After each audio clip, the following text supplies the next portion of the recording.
Thank you. Now today, our candidate class, we want to talk about the government of Kenya. Remember, this topic is tested all the way from class 4, class 5, class 6, class 7, and class 8. On that note, therefore, I want to urge all of you to be very careful about what I'm going to cover. Number one, remember mostly from question 56 up to question 60, that is in social studies. Most of those questions are tested about the government of Kenya. Number one, when we talk about the word government, this is a name that most people keep talking about, but they don't know the meaning. Number one, the word government means the act, it is the act of the authority. It is the act of the authority to exercise. It is the act of the authority to exercise power.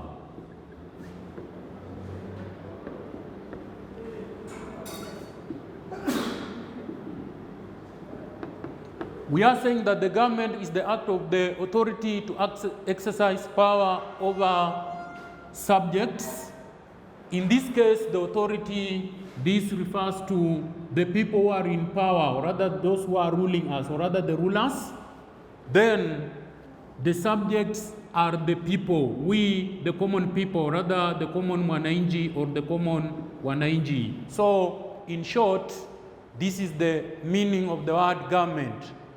It is the act of the authority to exercise power over the subjects.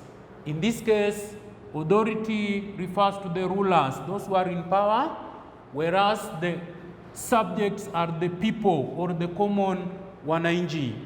Now, just to narrow down in Kenya,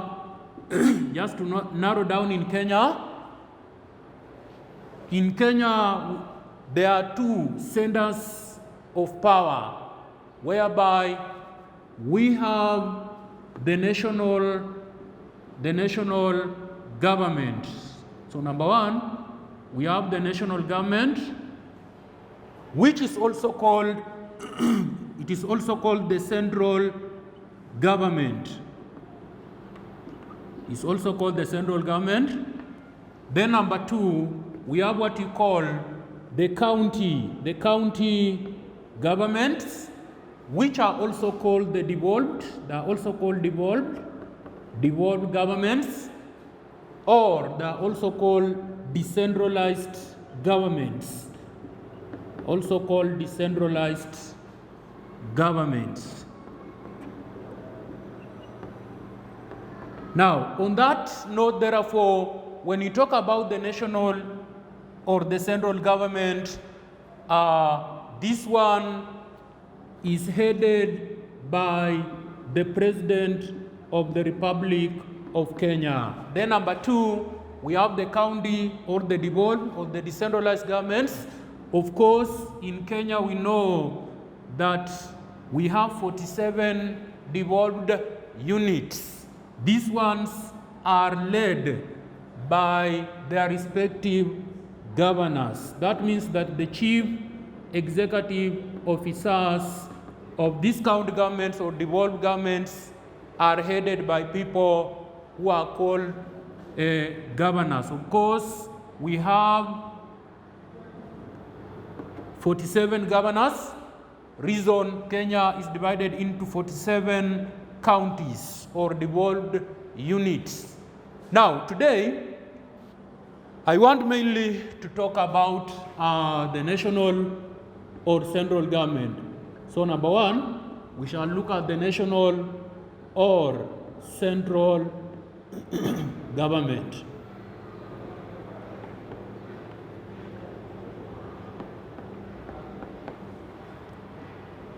Just like I've said that this one is headed by the president, who is the chief accounting officer, that is the central or the national government. Now, Below that, we are supposed to look at the branches or the organs or the arms of national or central government.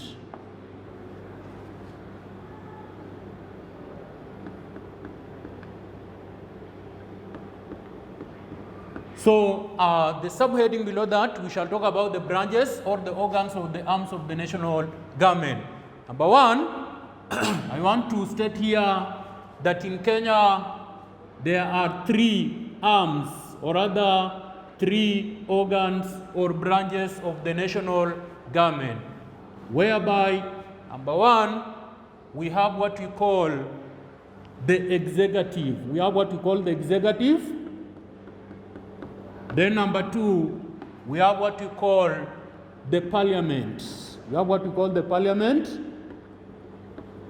This parliament is also called legislature. So we shall talk about the parliament or legislature. Then lastly, number 3, we have what we call the judiciary. We have what we call the judiciary. When we talk about judiciary, pupils, class 8, especially class 7, I've said that this topic runs all the way from class 4, class 5, class 6, 7, and 8. On that note, the judiciary, we also refer to what we call the court system, Therefore, let me begin by talking about the executive. Now, what is the main function of the executive? Whenever we are talking about the executive, number one, we must ask ourselves, what are the duties? So here, number one, we shall look at the duties of the executive, the duties or the functions, because this one is an area which is usually tested in class 8 KCPE. Then we shall also look at the makeup, or the composition, that what makes up the executive, or rather, what is the composition of the executive. So number one, just look at the duties. The main, of course, here we shall just tackle the main function of the executive. The main function of the executive. The main function of the executive is to formulate. It is to formulate and implement. It is to formulate and implement what we call government policies. The main function of the executive is to formulate and implement government policies. Maybe just to talk about what is to formulate and what is to implement. I have said that the executive itself is headed by the president. The president is the head of the executive. Now, how recently on 27th of March, there was a curfew on that note which was declared on 27th of this month. It is not the president to come and implement. The president, alongside his cabinet, what they did is just to come up with a law. That means to formulate the law. But now, the president will not come out from the State House at 7 p.m. to implement these government policies. Now, the implementers of this policy whereby people are not allowed to be outside by 7 p.m., this one will be implemented by people we call the civil servants. So the civil servants are part of the executive. So on that note, that's why we are saying that Uhuru Kenyatta cannot come and implement the curfew. His is just to give out what we call an executive order. And remember, in Kenya, an executive order is equal to a law that is passed, and even it is passed by the Parliament of Kenya. So on that note, anyone who is found violating the executive order will be in, or rather is easily arrested or can be easily arrested. So on that note, I just want to insist to my pupils that the main function of the executive is to formulate and implement government policies. The same way, if they say that in Kenya, people are not supposed to take maybe local brew from maybe 10 a.m. to 2 p.m., then you are found. It is not the president of Kenya. Yes, it is a policy that has been formulated, but now he will not come from State House to make sure that people are not doing that. The people who will implement that policy are the police. And as you know, the police are civil servants, and civil servants are among the people, or rather are among the members of the executive. So on that note, I think I've been understood on the main function of the executive. Allow me to go ahead and now look at the composition, or rather the makeup. What makes up the composition or the makeup, the composition or the makeup of executive? What makes up the executive? What makes up the executive? Number one, just like I've said, number one, we have what you call the president. The president. This one is the head of the executive. So number one, we have the president. Number two, we have what we call the deputy president. Number two, we have the deputy president. Maybe just to talk about the deputy president, I want to say that this one, we say, according to the Constitution of Kenya, we say that he or she is the chief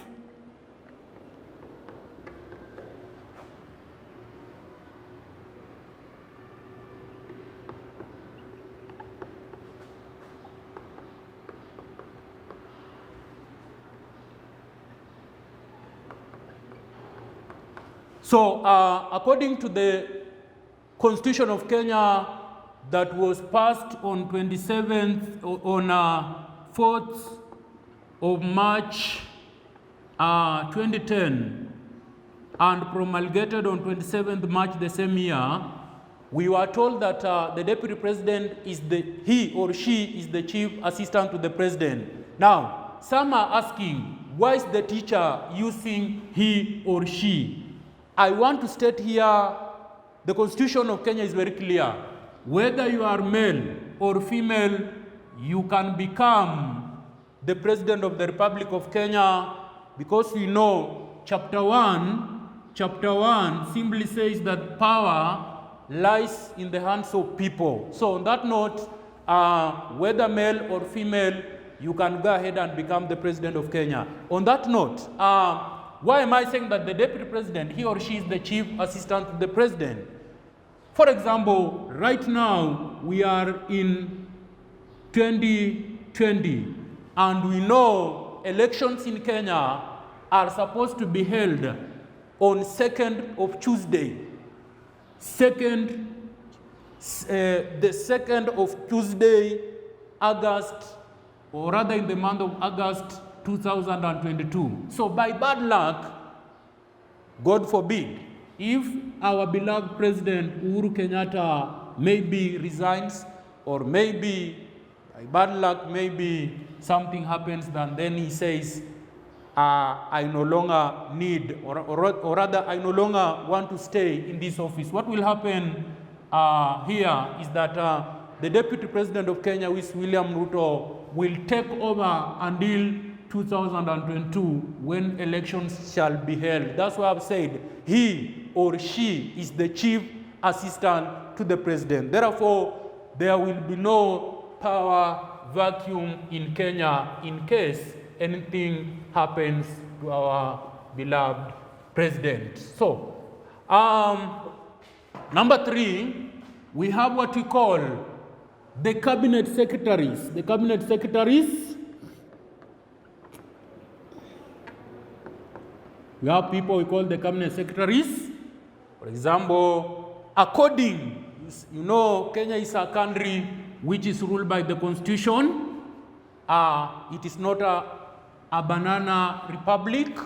So on that note, according to the constitution again, in Kenya, the number of cabinet secretaries are supposed to be between. So the number of cabinet secretaries must, and this one is an order, so must be between, they must be between 14, that is the minimum, and 22, that is the maximum. Therefore, if today the President of Kenya, who is Uhuru Kenyatta, fails either to appoint 14 cabinet secretaries, then I want to state here that according to the Constitution, you will have violated the Constitution and we can go for another election. The same way, the President cannot appoint more than 22 cabinet secretaries.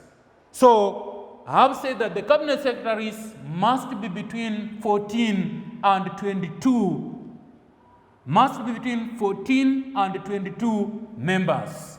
You know, the cabinet secretaries are very important people. Why?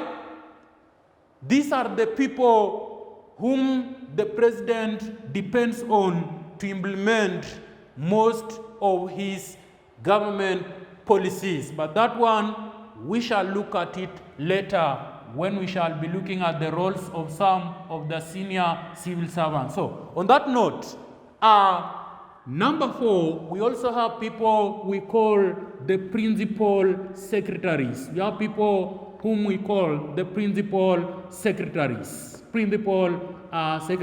So, just like I've said earlier that the number of cabinet secretaries will be between 14 and 22, the same applies to principal secretaries, whereby, according to the Constitution of Kenya, again, the number should not be less than 14 and should not exceed 22. That means each cabinet secretary must have one principal secretary. On that note, like for example, we have the Education Ministry, which is headed by our able Professor George Magoha. So that one is the Cabinet Secretary of Education. You'll find that now his principal secretary is also a professor by the name Belio Kipsang.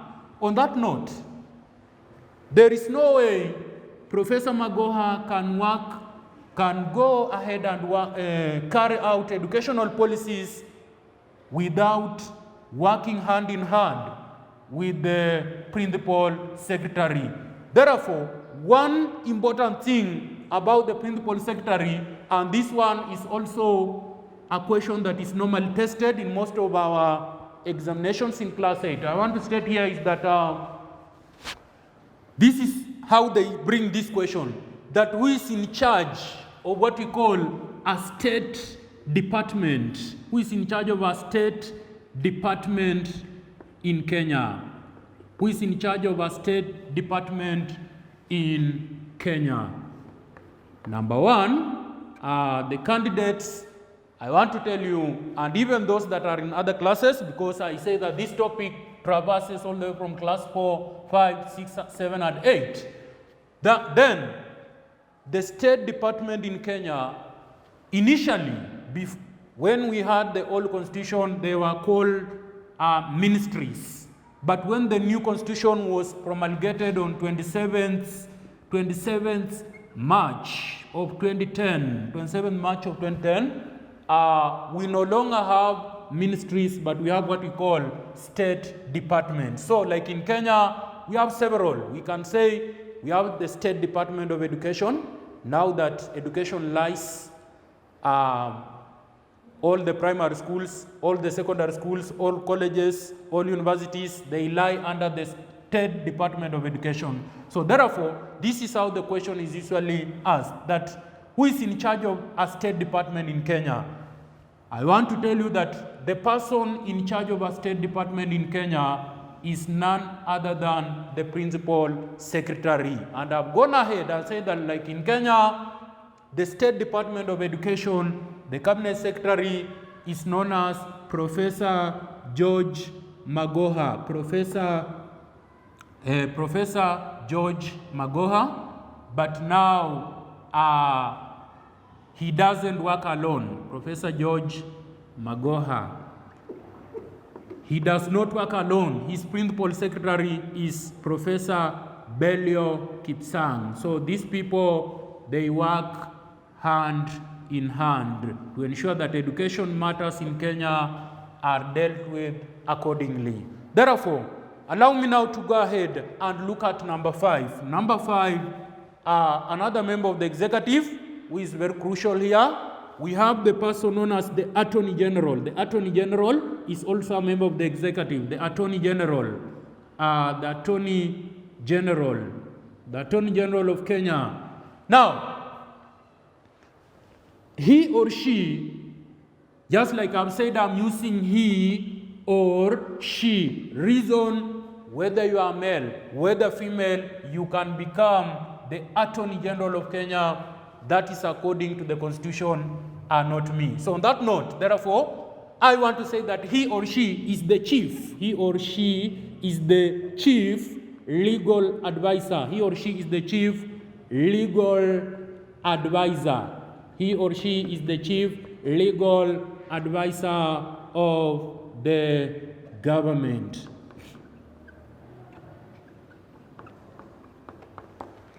Why am I saying that he or she is the chief legal advisor of the government? As we all know, President Uhuru Kenyatta is not a lawyer. We all know that. Therefore, matters concerning law, where the president cannot interpret a certain law, then the Attorney General is there to guide the president so that he or she cannot go against the Constitution which he swore to uphold.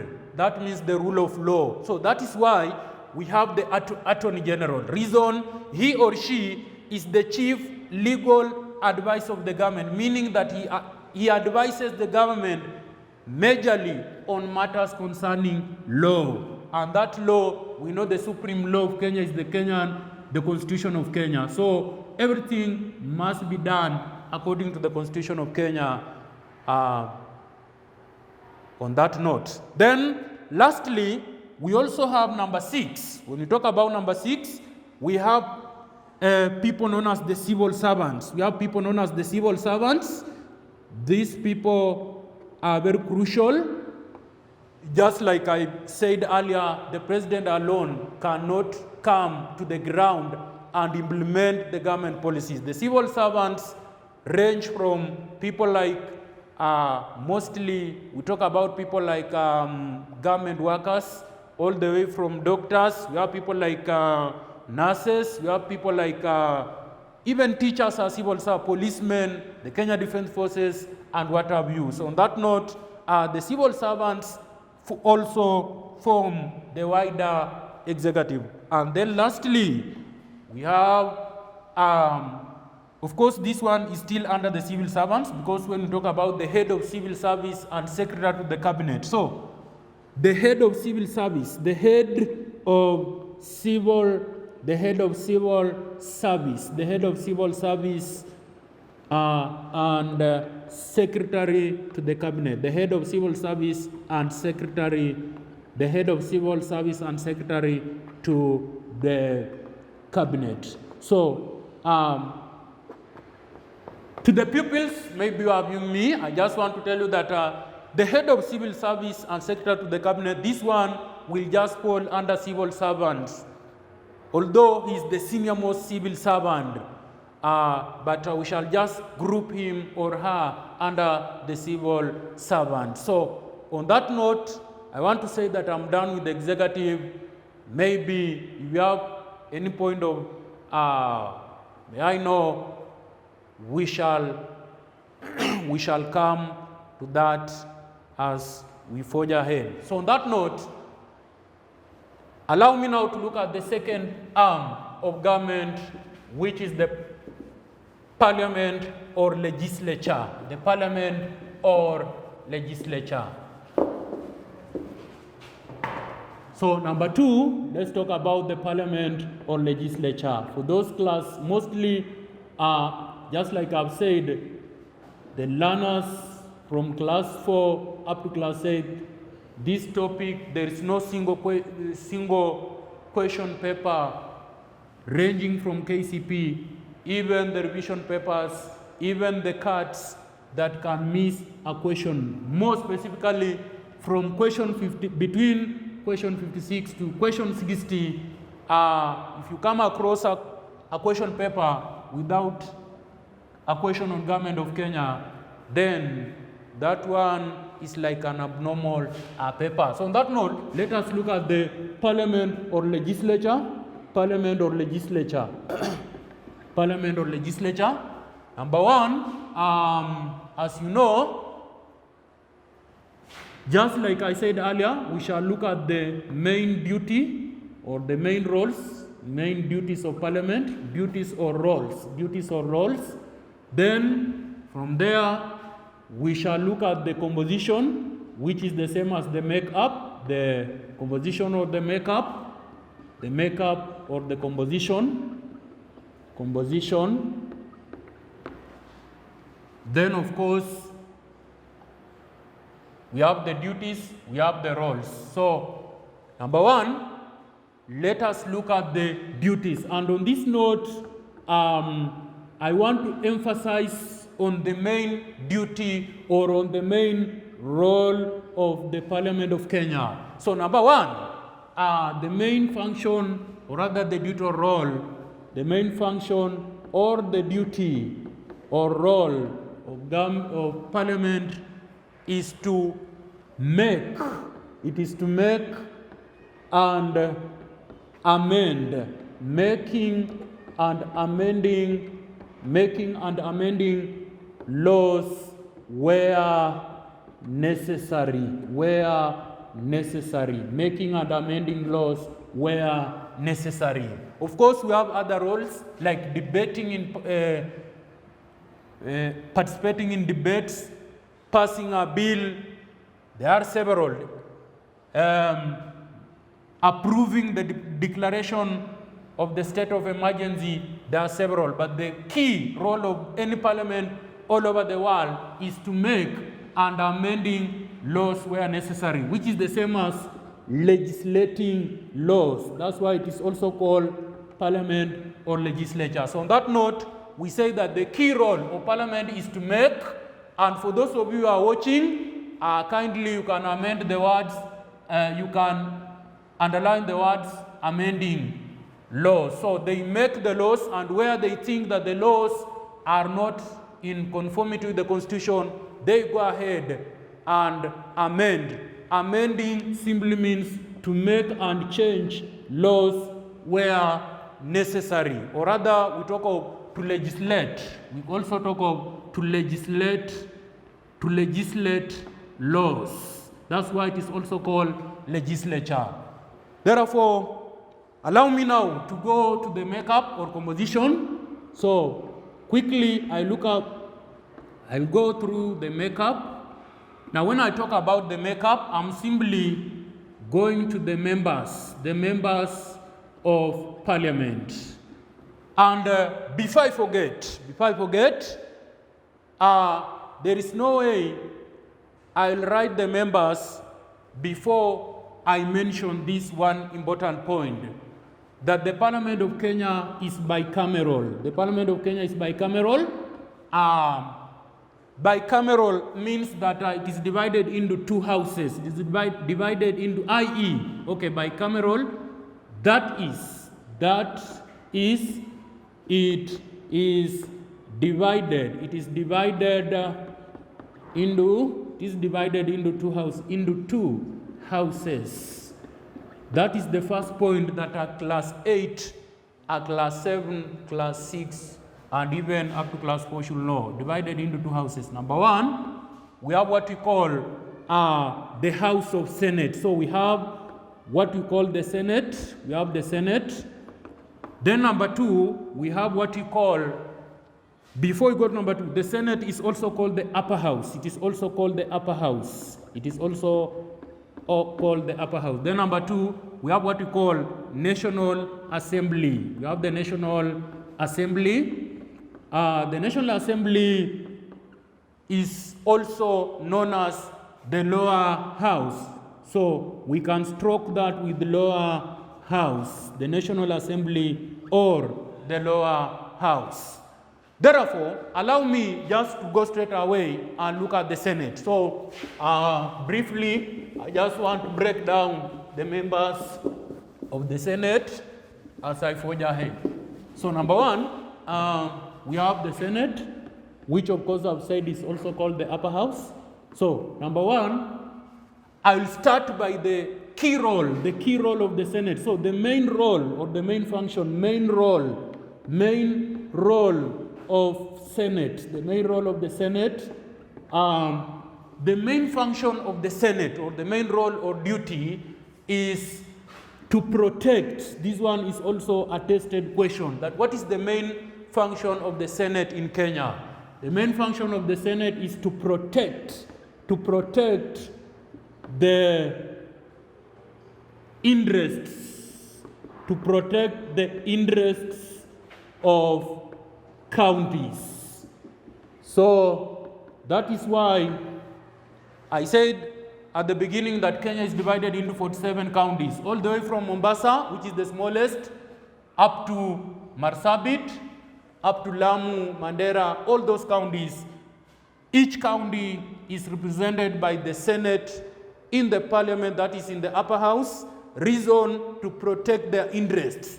So on that note, allow me now to forge ahead. So before I forge ahead, for those who are viewing me, you can underline interest, then you underline county. So that the key role of the Senate is to protect the interests of counties. Then these are the members. Number one, we have 47 elected senators. And by 47 elected senators, this is the reason that Kenya is divided into 47 counties. That's why each of the 47 counties elects a senator to represent their.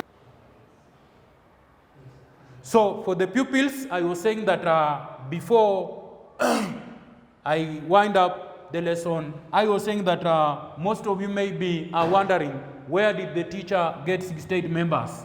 You take the 47 elected senators, you add the 16 nominated women representatives, which are here. That is 47 plus 16, which is 63, plus 2 people representing youths or young people, that is 65, plus 2 representing those with disabilities, which are 67, and lastly, one speaker is ex officio. The number adds up to 68 members of the Senate. Thank you. I will pick up from there. I think I'll pick up from the members of Parliament, the lower house or the National Assembly during our next lesson. Thank you very much for listening to me. Thank you.